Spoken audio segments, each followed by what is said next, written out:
Hello, boys and girls, Coach Michael here. So, whether you are an experienced lifter or you're just a novice that tries and begins his kettlebell journey, which actually I envy you, so enjoy. We have four types of adaptations that we must address in training program and during and within training blocks and cycles. First adaptation is being a clock adaptation because we all fear the clock, all right, regardless. When you see in program 8 minute set, your balls suddenly shrink and doubt rises his ugly head saying I'm not sure I can do it. And it's not about your physical capabilities, it's merely the time that scares you because as we know, time is not linear. Okay, the examples of when you doing boring work, time does not move. When you have time with your friend, time flies. Same with kettlebells. You can rack a kettlebell and suddenly the fucking clock is just against you. Each time you gaze, it's like about 15 seconds and you're saying what the fuck is going on here? I have 7 minutes more, and then you just put the bells down saying, you know what, screw this shit. Okay, it's not my day. And it's not because time moves differently. It's because we meet the time in different neurological, physiological environment and conditions. And regardless of what happens in our lives, sometimes clock behaves funky, all right? And the only way to address it is to do a multiple sets, okay, get custom with light weights. Right? So it's not about kettlebell sport. It's about time. It's like runners learn how to run on a very low heart rate, even if it means that you're walking, okay? Which is mind-blowing, right? It's hard. But suddenly, you don't care anymore if you need to run 3 hours because, whatever, 4 hours, fuck it. Okay, give me some, gel, some Coke on the way, and, some carbs and salt. I'll do it. And then you become indifferent. And when you become clock indifferent, then you are free to do whatever, because regardless of your current condition, when you'll see 8 minutes, you'll be like, all right, okay, and you'll do it. Okay, sometimes better, sometimes worse, sometimes it will feel harder, but you'll find out that clock is moving kind of faster. Okay, you do the sentence oh, it's already 4 minutes or 3 minutes, damn, 4 minutes left. Let's do it. Adaptation number 2 is a soft tissue adaptation. And this is crucial, especially when you're beginning, because the body composition of rack position is complete. It's nothing that you know from any other athletic endeavor, especially if you're powerlifting. You have powerlifting background, if you have bodybuilding background, if you have athletic background, there is no way you stand with this roundish back, okay, leaning on your pelvis bones. And we know that muscles adapt faster than ligaments, all right? But ligaments, if they get inflamed, you fucked, all right? Because it takes a long time to put out this fire. So basically, what we need to understand that it's not about your strengths. It's about the conditions of your ligaments to sustain this repeated position and repeated work, going into elongated position, into this, shortened lockout position again and again and again and again. So this is when we do these sets, tactic where you go 3 sets of 4 minutes, 3 sets of 3 minutes. So it goes beyond the physiological adaptation of your heart, of sustaining a tempo. It's about, first of all, conditioning your connective tissues. And this is why doing intervals is against you. Now, again, it's good for an ego because we can rack heavier bells and play tough. all right? But it does nothing to connective tissues. Connective tissues need time under tension, but then again, if I'll take lighter bells from my clock adaptation, they won't do much, because if I can handle something for 12 minutes, obviously my ligaments can handle it, but it's not my target weight.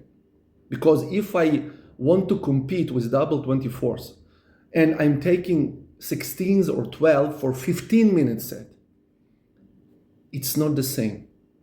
So I need to find a way to slowly condition my ligaments by playing with 20s and 24. But again, it's programming, and programming is very personal, because none of us is the same, especially age-wise. Okay, so younger guys obviously have the faster adaptation curve. Older guys can basically beat the younger guys on platform, but they need longer adaptation curve, right? So it's programming-wise, but still, I need to understand that before my ligaments are conditioned to sustain a strenuous load for extended period of time, I won't handle, because your tempo will drop because your ligaments hurt. Okay, and you will understand that you're like, and we often think it's muscles. Okay, it's like rarely muscles, because kettlebell sport is ballistic sport. We don't have, okay, like muscle tension too much, but ligament strength is. All right, so this is a second adaptation. Now, third adaptation is the psychological adaptation. Now, in psychological adaptation, this is where we begin to introduce heavier loads.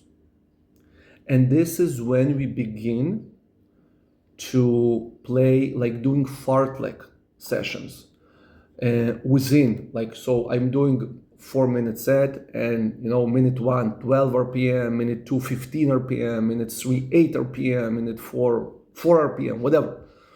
And I play with heavier load, because psychologically I need to condition myself for the various tempo games, because this is what happens. And psychologically, sometimes we break because you begin to work and suddenly something happens, because, well, it happens, and the tempo drops, and you automatically like almost putting bells down, because you're saying like, well, I won't do it anymore. I can handle it. Like, if I cannot sustain 12, then I'm done, because it's 10 RPM and then it's 8, and then it becomes a struggle. So now it's not about a clock tolerance. It's about the psychological seesaw of managing tempo and what's going on. And it's not physiology, because physiologically you can stand and grind it for 4 minutes. Okay, psychologically, okay, it's tough, because it's suddenly the mind begins to spiral and thoughts are coming like, if I'm not making this number, so why bother at all? Okay, and then we put kettlebells down before time and many things. So in psychological adaptations, right, we play with heavier bells, and often we can jump to, okay, like heavier bells of heavy bells. So I'm working with 16, I do a set with 20, and then I'm doing set with 24. Okay, just to condition my psyche. Not long sets, but really to understand, like being like, oh, like what's going on, and trying to grind it. So you play with it to psychologically adapt yourself for these tempo drops, for various scenarios. And this is where light bells are useless. Okay, because with light bells, right, like you can be hero, but you want your psyche to be strong. And one of the best exercises that I know for psychological adaptation is to begin your set, but do it without a clock. So basically, you're not looking at the clock at the wall. You're putting a timer on your cell phone, whatever, on your computer, with this warm-up set. So you need to 10 seconds preset, and then it beeps, and again it will beep after 6 minutes. Okay, so you have you put play, you go, you have 1, 2, beep, beep, beep. You rack the bells. and you begin to work and you have no idea how much time passed. And this shit is like sitting in a, I don't know, solitary cell. Okay, you don't see daylights, you don't see night, like everything is mixed, you have no idea where you are, and it makes like your mind go ballistic. But then you become fucking resilient because then nothing can break you.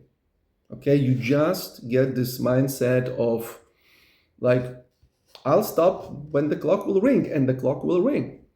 And sometimes you can surprise yourself. Okay, because like shit happens and you may run out of battery, so you're working and you're saying like it's kind of too long.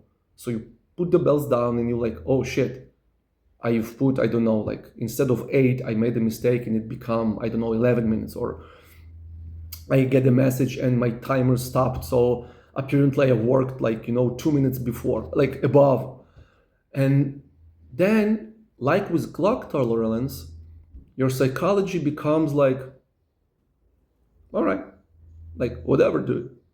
And again, it opens up the possibility for more comfortable tempo work because we are eliminating limiting factors that are, I don't want to say beyond our control, but that interfere with a pure athletic performance. So when you have the clock tolerance out of the way, when you have a psychological adaptation out of the way, you can really focus on the tempo. Because then you begin like this pure athletic preparation of, all right, now I need to meet those 12, 15, 20 RPMs to win this world championship, okay, to get my CMS or my MS rank, all right? Last one is what I call is neurological clarity, okay? It's often rarely discussed. Well, it's interesting, it's philosophical concept, but neurological clarity is when you educating your nervous system, you're exposing your nervous system to a stress of heavier bells. It's like doing cold exposures. Okay, you don't plunge into ice water for 3 minutes. Okay, you begin with 10 seconds. Same here. You are taking like really heavy bells. Okay, again, you must have soft tissue adaptation. Okay, so psychologically aside, clock adaptation aside, but you must have your connective tissues dialed in. Otherwise, it can end up with injury, and it's a shame, and it's stupid shame, all right? So, for example, like you're pretty good and decent with, I don't know, let's say 20, 24, you rank 28 or 32s, and then you like, your eyes popping out and it's like, the fuck? Like, I can do this shit. Like what am I supposed to do now? How am I supposed, like what, like even, okay, everything fall apart. Everything, as if you've done nothing. But then, okay, it cools down and it's, same first dip, drive, second dip, fixation, etc. All right, you must have your shoulders strong, okay, but you do 5 reps, right? And suddenly you have this, first of all, you understand that you can do it. Okay, like, okay, it's super hard, but all right, I still have my technique dialed in for 2 reps. So your neurological system is now, it's like, I don't know, doing, laser procedure on your eyes, taking off your glasses, or washing your front window in your car. You suddenly see things clearly, saying, oh, now I understand. Now this is what it takes. Like this is what this drive is all about, because those 32s are fucking heavy, for real, all right?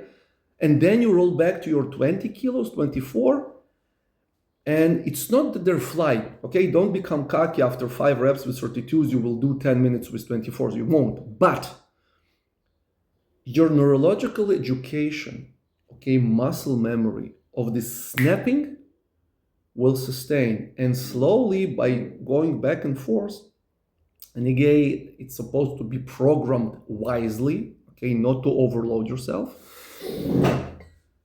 You suddenly more and more, like more often, can summon this snapping mechanism. Okay, so it becomes like a whip flash, like pam, pam, and like rep, rep, rep, rep. So it's less push pressing, it's less this slowish squats in the second dip. It becomes, live. It's become snappy.